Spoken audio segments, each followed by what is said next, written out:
Y entonces me acerqué a esta bolsa que me habían dejado en una de las bancas y cuando la abrí era una osamenta. Esto era un mensaje de las personas que vendían droga y que yo logré sacar de catedral.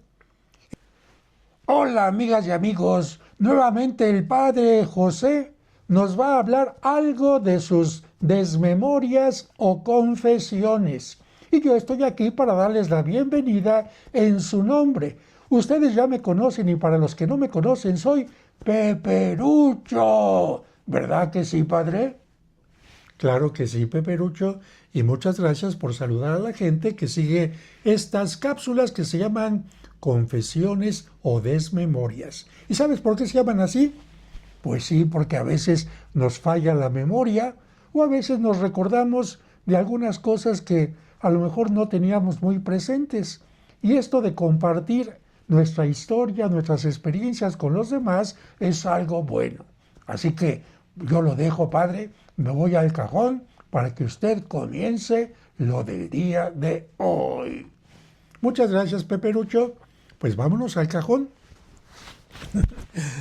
Amigas, amigos, con un poco de humor, como siempre, comienzo esta transmisión deseándoles que pues sea una transmisión agradable y que conozcan un poco más de este ser humano que tiene ya 40 y tantos años de sacerdote y va por los 73 años de edad. Como les había contado, fui enviado al campamento 2 de octubre, una zona al oriente de la ciudad, para tratar de hacer una comunidad en ese lugar e incluso construir una parroquia. No fue nada fácil. Fue primero necesario ganarse la confianza de la gente, ir creando una comunidad, especialmente atrayendo a los niños con las misas de títeres, atrayendo a los jóvenes con algunas cosas de teatro y también atrayendo a algunas personas adultas con algunas clases de psicología y con clases de también de arte. Porque tenemos que decir que a todo el mundo le gusta conocer y aprender un poco más. Y las clases de psicología tenían que ver con la espiritualidad, porque a veces haciendo un cambio psicológico viene también un cambio espiritual. Una parte importante para crear comunidad fue el aprovechar dos cosas importantes que se querían en aquel lugar. En el campamento 2 de octubre, al igual que en San Matías, en el pueblo, había muchas capillitas dedicadas a la Virgen de Guadalupe. En cada esquina podemos decir que había una capillita y cuando llegaba el 12 de diciembre había un gran problema porque todo el mundo decía, Padre, ¿puede venir a celebrar una misa en mi capilla? Evidentemente que esto no era posible.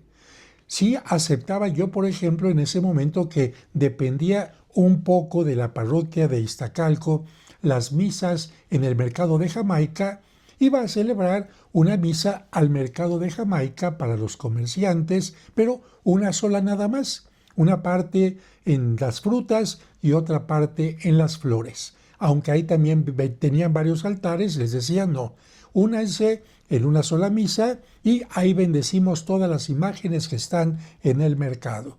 Porque hay tanto amor a la Virgen de Guadalupe que en muchos lugares quieren tener una misa y evidentemente que no hay todos los sacerdotes que quisiéramos para que en cada lugar se pudiera tener una misa. Entonces, en el campamento desde octubre se me ocurrió una cosa. En lugar de celebrar una misa en cada lugar, vamos a hacer una procesión con la Virgen, que salga de la parroquia y vamos a ir haciendo un recorrido por las calles y cada vez que pasemos por donde hay una capillita, hacemos una bendición, una oración y continuamos y durante todo el recorrido vamos rezando el rosario. ¿Para qué sirvió esto?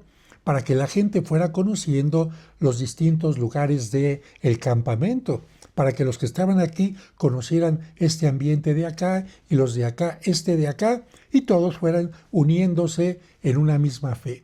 Y lo mismo también aprovechar el Viernes Santo, porque para hacer la representación de el Vía Crucis y de la parte de la Pasión de Cristo, utilizamos el teatro. pero el teatro fue utilizado también con la oración. Y fíjense qué interesante, salíamos de la parroquia y también haciendo un recorrido por todas las partes que formaban el campamento, llegábamos a un lugar donde estaba una pequeña capillita donde también celebraba misa los domingos, que era la capilla de los seguidores del Señor de Chalma, los chalmeros, un grupo de gente muy trabajadora que cuando llegaba el Viernes Santo, ¿qué creen? Hacían una montaña de la nada. Ahí en la calle empezaban a colocar estructuras, las cubrían después con telas, con papeles, con cartón y hasta arriba colocaban las cruces donde se iba a llevar a cabo la crucifixión de Cristo. Un gran trabajo. Mis respetos para estos jóvenes, estos adultos que hacían este trabajo y gracias a esto se fue formando una comunidad. Otra cosa importante es que yo me di cuenta que a la gente le gustaba mucho la fiesta. Y bueno, yo creo que a todo el mundo le gusta la fiesta y entonces dije, vamos a aprovechar el día 10 de mayo para hacer una fiesta. Entonces reunimos a la comunidad y ahí festejamos a las mamás de dos maneras. El día 10 de mayo vamos a comenzar evidentemente con una misa bonita, pero vámonos a un salón sencillo que había ahí y vamos a tener un banquete con baile. Pero les repito, un banquete muy sencillito porque era un salón muy sencillo donde el cubierto casi no costaba nada y la gente decía, yo voy a cooperar y de esta manera festejábamos a las mamás con música y con baile. Evidentemente que la música no era en vivo, era a través de grabaciones, pero se convivía muy bien. Después también hay que festejar a los papás, otra fiesta. Después también el Día del Grito, hay que hacer una noche mexicana. Después que el Día de los Difuntos, que hay que hacer una fiesta de disfraces. Y después que una posada y que hay que hacer una posada. Y entonces esta parte fue también importante para que la gente entendiera que la vida de comunidad, en familia, en el festejo, en la alegría sana, tenía que ver también con la fe. Y finalmente empezamos a celebrar también una peregrinación el día 24 de mayo, que era en referencia a mi ordenación sacerdotal, caminando desde la capillita hasta la basílica. Salíamos tempranito para tener la misa hacia las 12 del día con una banda que se conseguía y íbamos caminando por todo la viga, en fin, hasta llegar a la basílica y esto hacía que también después de la peregrinación, allí en los parques que están atrás de la basílica, se pudiera tener una comunidad, no una comunidad, sino una convivencia comunitaria. Como pueden ver, era importante la parte de la liturgia, la parte de ayudar a los más necesitados, pero también la parte festiva que unió y que atrajo a muchas personas. Evidentemente, cuando se celebraba la fiesta de la Sagrada Familia, pues de acuerdo a las tradiciones de ese lugar, pues se organizaban y como San Matías tenía su castillo, más que cohetes, luces bonitas, más que cosas que truenan, teníamos un castillo y de esta manera se tenía poco a poquito una formación de la comunidad. Y ya formada la comunidad, pues nos lanzamos a crear una construcción que no es nada fácil.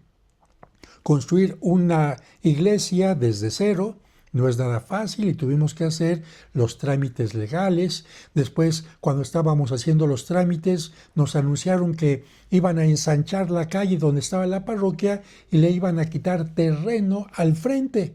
Entonces nos iban a mochar parte del frente, el terreno iba a quedar más chico, pero a un ladito había un terreno que al mocharle ya no podían construir ninguna casa ahí. ¿Por qué? Porque era muy pequeñito. Yo dije, vamos a agarrarlo para la parroquia. Lo conseguimos y ahí se pudo levantar un pequeñísimo edificio que sirve para las criptas y en la parte superior para la casa del sacerdote.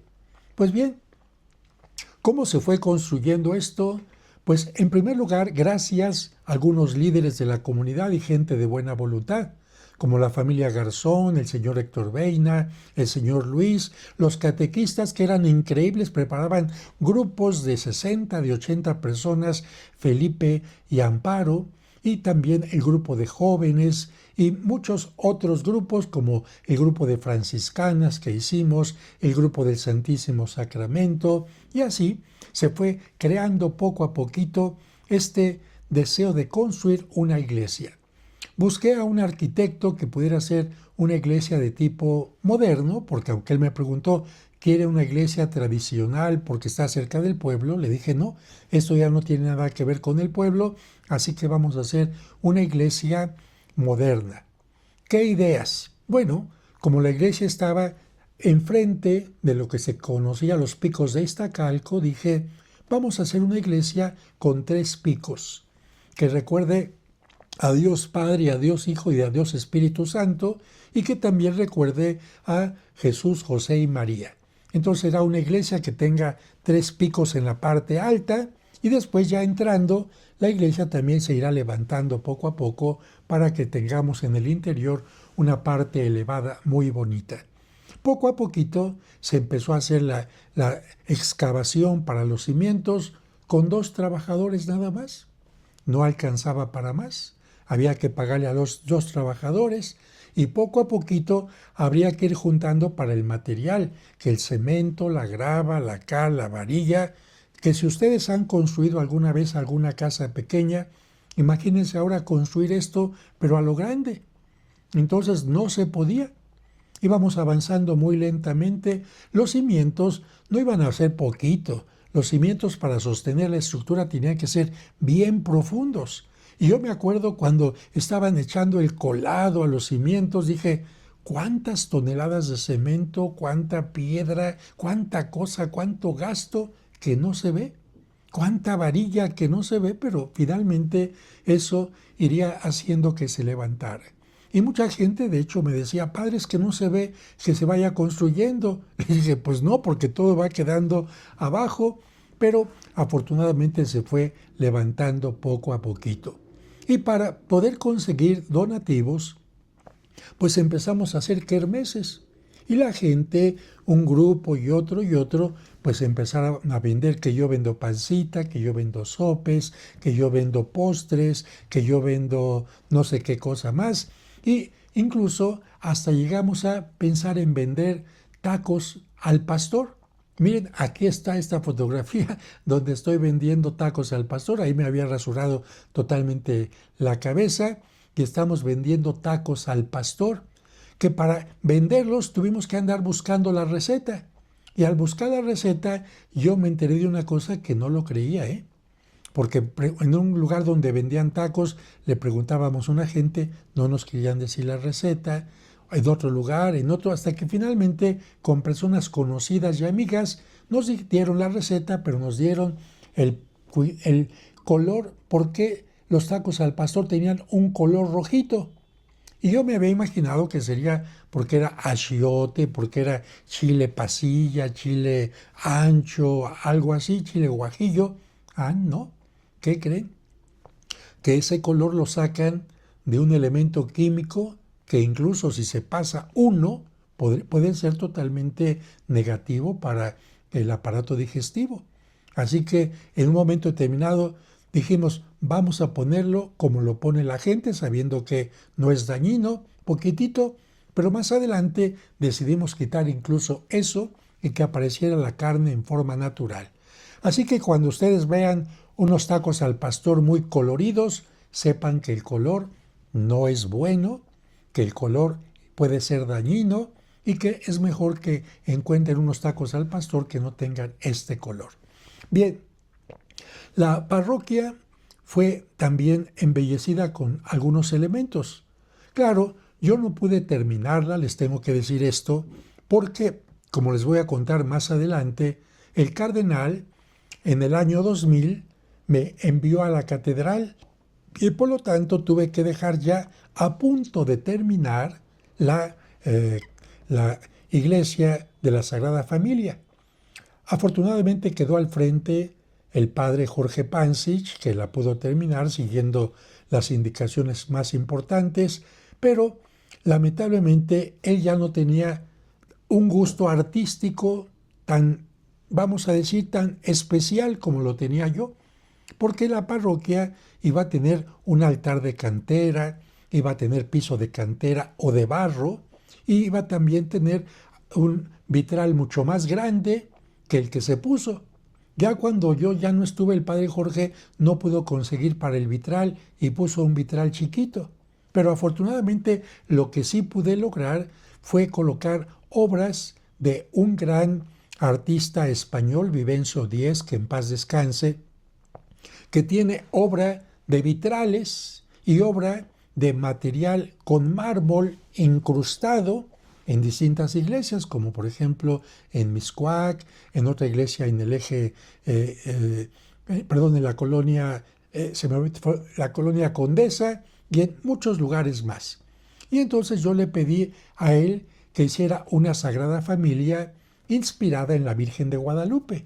Es decir, que la Virgen María tuviera los colores de la Virgen de Guadalupe, el manto y la túnica, que San José también estuviera vestido como franciscano, porque los franciscanos llegaron a construir esta iglesia de San Matías en Iztacalco, que el niño estuviera sonriendo en medio de los dos, pero que al fondo pusiera los volcanes. Fíjense qué bonito, la Sagrada Familia en México. Así que atrás los volcanes, el Popocatépetl y el Iztaccíhuatl, y a los pies de esos volcanes un poquito algo de los canales de Iztacalco que había habido antes, el canal de la Viga.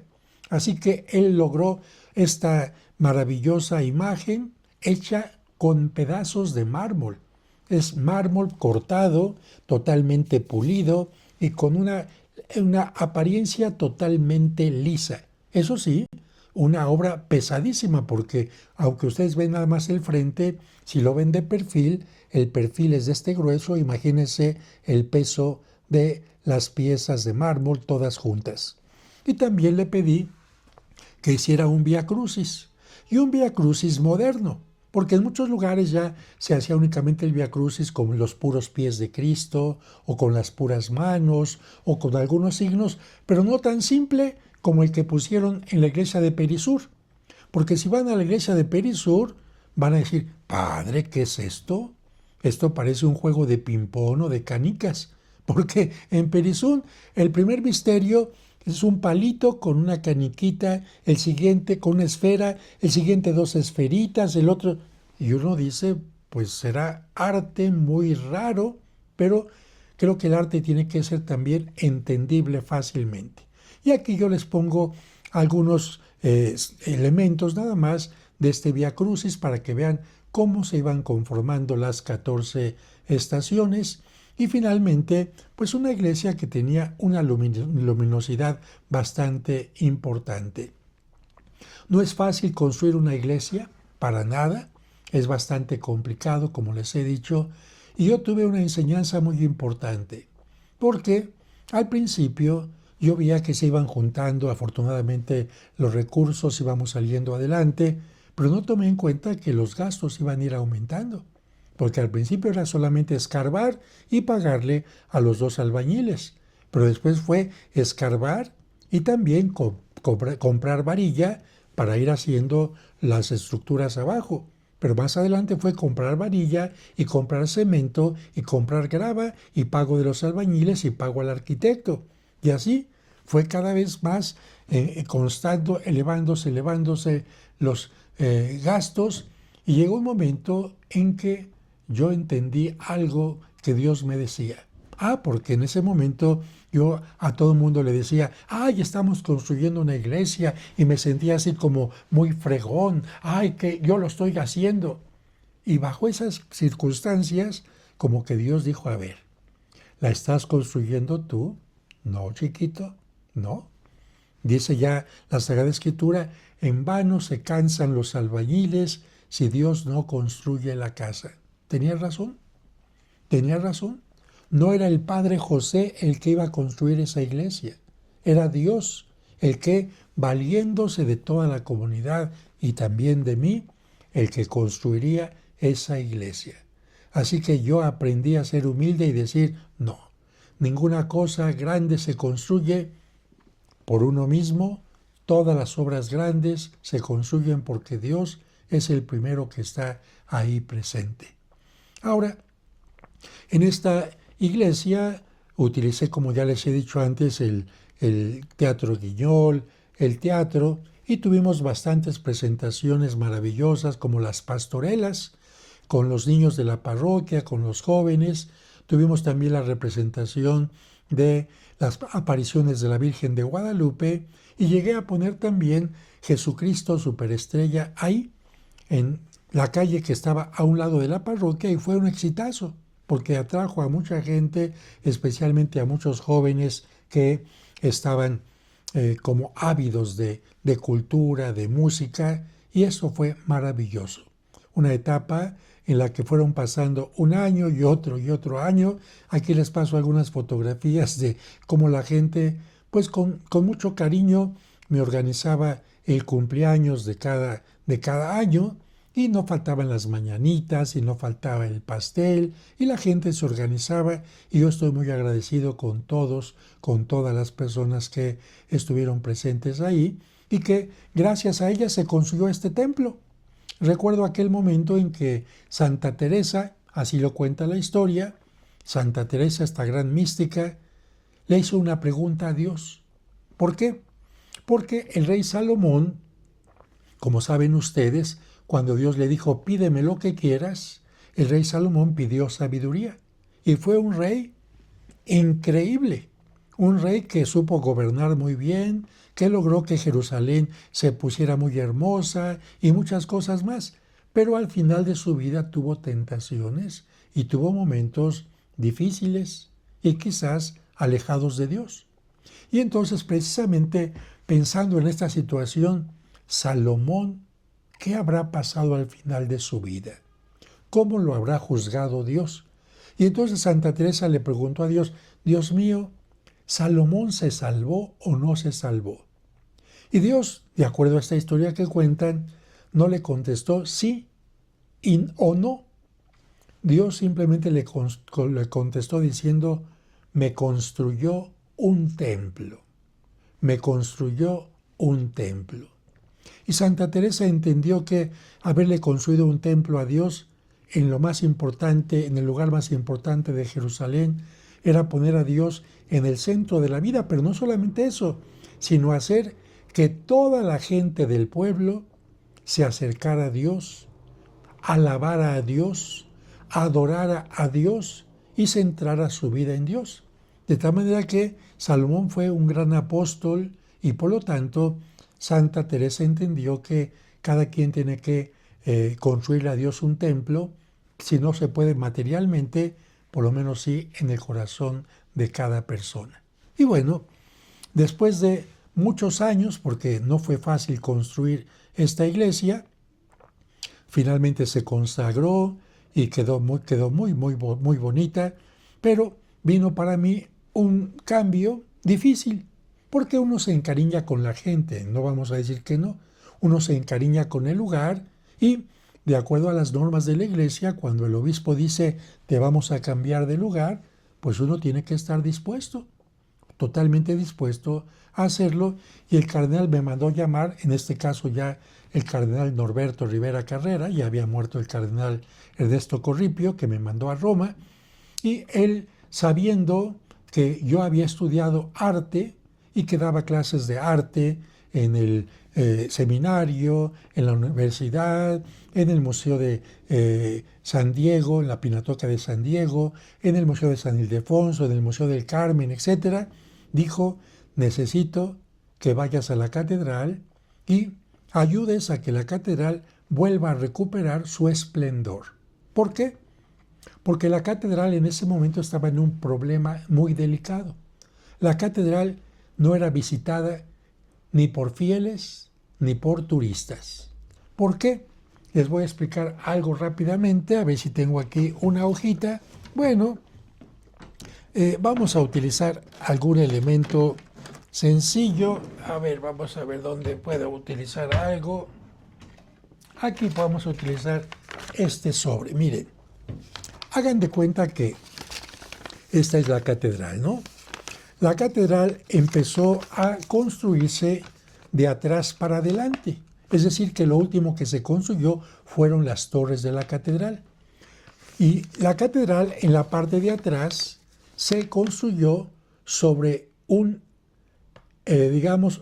subsuelo, que no tenía el mismo hundimiento que esta otra parte. Ustedes saben que la Ciudad de México se ha ido hundiendo poco a poco y se seguirá hundiendo por todo el agua que se le ha ido sacando al subsuelo. Esto era un lago, poco a poquito se desecó el lago, pero como todo el agua se va quitando y quitando, la ciudad se va hundiendo, lo que hizo que la Basílica Antigua se hundiera, pero también la catedral empezó con este problema. ¿Y cuál fue el problema?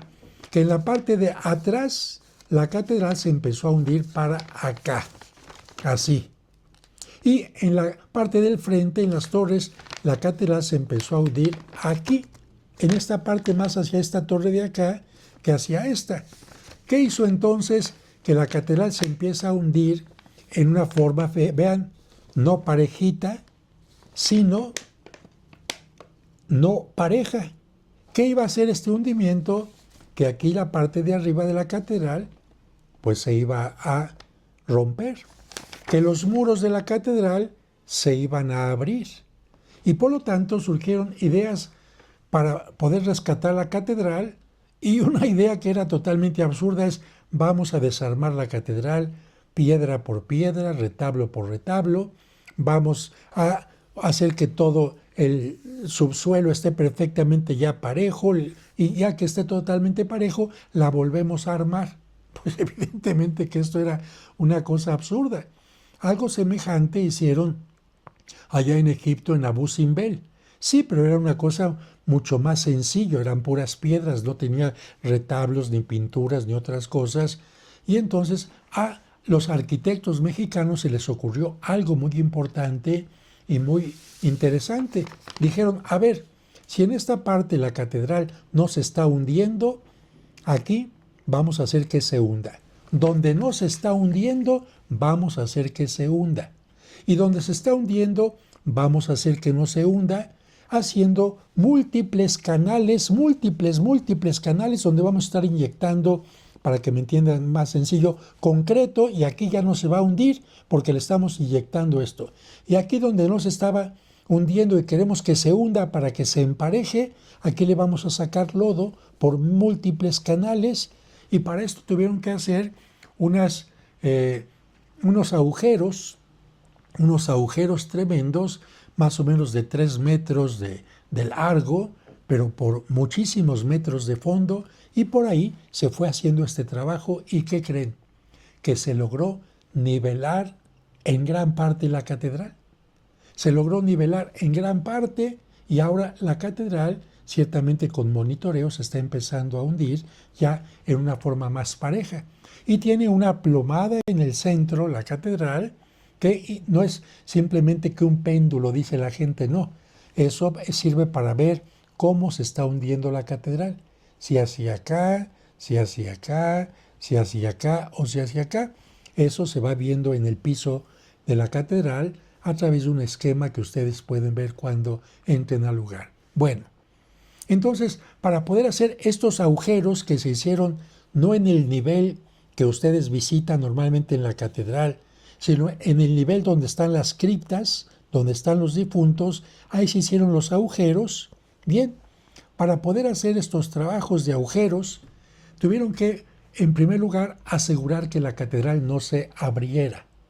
Entonces le quitaron todas las ventanas, y entre ventana y ventana estar poniendo tirantes de acero para que la catedral estuviera no así, sino perfectamente firme. Gracias a esto.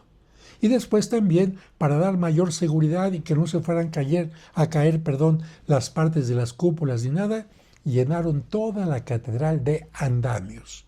Y claro, al estar haciendo estos trabajos de abajo, todo el piso de la catedral de arriba se cuarteó, se rompió. Y entonces, a ver, díganme ustedes, ¿entrarían a la catedral si en lugar de poder ver la catedral, qué bonita, van a ver puros tubos? No. ¿Entrarían a la catedral ustedes si a la hora que van a entrar, van entrando y las máquinas rompiendo el piso en la parte de abajo? No. ¿Entrarían a la catedral incluso si el sacerdote está celebrando la misa y no se escucha nada porque no cesan los trabajos? Ahí está el problema. Entonces, por esta razón, la gente pensaba, la catedral se está cayendo, si entro, se me va a caer encima. La catedral, entro, no voy a entender nada de la misa, la catedral está llena de polvo, y precisamente esto era un gran problema. El cardenal, eso sí, dijo, yo voy a celebrar la misa todos los domingos en la catedral. Y afortunadamente, en este momento, cuando yo ya llegué, pude hacer un arreglo con los que estaban encargados de estos trabajos, con la Dirección General de Sitios y Monumentos, la parte del CONACULTA, que es parte de la Secretaría de Cultura, y entonces dije, a ver, vamos a hacer esto. Sé que tienen que trabajar, que les pagan y que hay que hacer lo más rápido posible, pero también sé que pueden detenerse, por ejemplo, en la misa del cardenal. Entonces, en este momento, nada de ruido para que la gente pueda estar en paz. Y luego también a lo largo de la semana empezamos a ver que se podían suspender los trabajos en algún momento para que la gente pudiera estar en la misa. Hombre, a una misa breve que de media hora se pararan los trabajos y así se pudo ir haciendo que la gente pudiera ir más a la catedral. Y los sábados también, que los trabajadores a veces no trabajaban, empezamos a hacer visitas guiadas a la catedral y muchas cosas más. Pero les quiero decir, y con esto voy a terminar, para dejar espacio a otro momento de chaca, chaca, chaca, ñaca, ñaca, ñaca, que cuando llegué a la catedral, imagínense, había gente que se aprovechaba de los visitantes, tanto turistas como fieles. Por ejemplo, de los turistas había gente que dentro de la catedral tenían un gafete y decían, guía de turistas, puros mangos. No es cierto. Abordaban a los americanos o a los, como se dice popularmente, a los turistas que llegaban de otros lados y les decían, soy el guía de la catedral, quiere que le dé un tour por la catedral y le voy a explicar todo, voy a hacer que le abran la sacristía. Ah, sí, me tiene que pagar tantos dólares para que haga yo esto. Le daban el dinero, decía, voy a pagar a la caja y regreso, ¿eh? Cuando regresaban, nunca. Engañaban a la gente porque no había guías en la catedral. Entonces engañaban a los turistas que se quedaban muy molestos. Pero también había traficantes de personas, sabiendo que mucha gente de provincia, como se dice popularmente, de los estados, llegaban a la catedral a rezar, mujeres sencillas, mujeres provincianas, sin experiencia, había gente que las abordaba y les ofrecía cosas, seguramente para llevarlas a cuestiones de trata de personas. Y lo peor de todo es que entrando en la primera capilla de la catedral, en la primeritita capilla, ¿qué creen? Ahí vendían droga. Ya había gente que sabía exactamente entrar a la capillita primera y allí iba a encontrar la droga. Dentro de la catedral, imagínense cómo estaban las cosas. Dentro de la catedral. Claro que para evitar esto, una de las primeras cosas que hice, ya les contaré otras más, fue poner seguridad. Porque la catedral pertenece, ciertamente es patrimonio nacional, pero le toca a la iglesia de administrarla. Pero el cuidado, la seguridad también le tendría que tocar al gobierno y no había policía en el interior ni en el exterior de la catedral. Por eso el exterior estaba lleno de ambulantes, que ya también les contaré en su momento. Pero como yo empecé con esta seguridad, que algunos reporteros me dijeron, es para cuidar al cardenal. No, chiquitos, no. No es seguridad para el cardenal. Si él viene el domingo, claro, es para también cuidarlo a él, pero es para cuidar a todas las personas que entren a la catedral, que no los engañen, que no les roben, que no vendan droga, que no se aprovechen de ninguna manera y también para cuidar el acervo tan importante de la catedral. Claro, cuando yo empecé a luchar contra los que vendían droga y cuando yo les pedí a los vendedores ambulantes que se salieran, al principio fue así, simplemente de palabra, y después fue un juicio y otro y otro y un esto y lo otro y lo otro, y finalmente lo logré. Pero en una ocasión, cuando estaba yo en mi oficina, los de seguridad que les había indicado siempre que entre una persona importante a nivel de gobierno, si viene, no sé, un político y quiere atención especial, si viene a lo mejor alguien de un museo y quiere atención especial, si viene alguien de alguna secretaría del ejército, si viene algún embajador, si viene algún presidente de otro lado, hay que recibirlo y presentar en la catedral de la mejor manera. Pero también si hay algún conflicto, una persona que se desmaya, una persona que necesita atención médica, llamar a la ambulancia, alguna persona, un reportero que necesite también apoyo para hacer un buen reportaje sobre la catedral, avísenme. Cuando pase algo raro, como cuando pasó aquel incidente de una señora que se metió con un hacha y empezó a romper imágenes antiguas de la catedral, imagínense, ya se los contaré. Pero ahorita me detengo en esto. Un día me habla por el radio, Padre José, queremos que venga por favor aquí al altar del perdón. El altar del perdón es el altar que se encuentra inmediatamente entrando a la catedral, donde está el Cristo del Señor del Veneno. Bien, pues ya bajé y nadie se había acercado, simplemente en una de las bancas de la catedral estaba una especie de costal cerrado. Y los guardias se habían preguntado, ¿es de usted? ¿Es de usted? De nadie. Entonces ahí estaba la bolsa, se tenía así como tierra alrededor, y entonces, pues, ya, ¿qué hacemos, padre? Vamos a abrir. Y entonces, en el momento en que voy abriendo poco a poco, empiezan a aparecer huesos y un cráneo, una osamenta completa. Imagínense cómo llegó a la catedral una osamenta completa. ¿Por qué? ¿Quién la dejó ahí? Y entonces empezaron algunos a hacer un comentario. Evidentemente yo tuve que hablar y hacer la denuncia. Tenía muy buena relación con el departamento del Distrito Federal en aquel entonces y fueron también a analizar de qué se trataba. Se la llevaron, la recogieron, se levantó un acta, pero algunos de seguridad y algunas otras personas me dijeron, padre, cuídese porque esto parece una amenaza, como diciendo, pues por habernos sacado de la catedral, por habernos quitado la oportunidad de estar haciendo nuestras cosas, esto le puede pasar. Sin embargo, yo más bien me puse a pensar, a ver, ¿qué narcotraficante anda con osamentas o con cráneos? A ver, ¿qué persona anda con un cráneo por el centro de la ciudad? No creo que haya sido esa parte. Tampoco creo que los que hacen estas misas que le llaman demoníacas anden con cráneos, porque más bien hablan de que hacen sacrificios de animales o incluso de niños. Es lo que se menciona, pero una osamenta con huesos que ya tenían varios tiempo, es decir, no son los huesos frescos de una persona, son huesos ya secos, ¿no?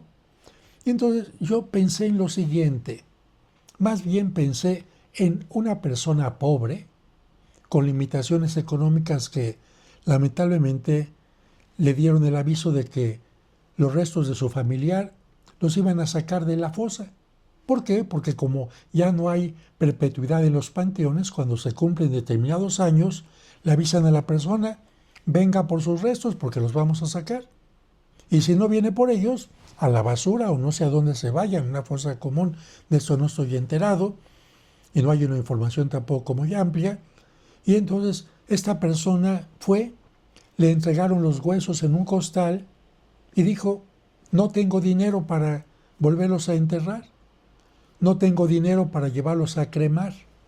No tengo dinero para convertirlos en ceniza y tenerlos en mi casa o en alguna cripta. ¿Qué hago? Y quizás esta persona, sabiendo que en la catedral, en la parte de abajo, había criptas, habrá pensado, pues voy a llevar a mi familiar ahí y ahí en la catedral pues sabré qué es lo que le hacen. Entonces, a mí más, esta osamenta me habló de una historia, no sé si haya sido la verdad o no. Es una historia que no conocemos. ¿Por qué llegaron ahí? No lo sabemos. Pero yo, perdón, decidí pensar más bien que se trató de una situación límite de alguien que encontró en la catedral y sobre todo ante el Señor del Veneno una tranquilidad de saber qué hacía con aquellos restos. Más adelante les hablaré del Señor del Veneno y cómo enfrente de su imagen se apareció una sombra y en cuestión de instantes se encendieron más de 200 veladoras sin que nadie las haya encendido.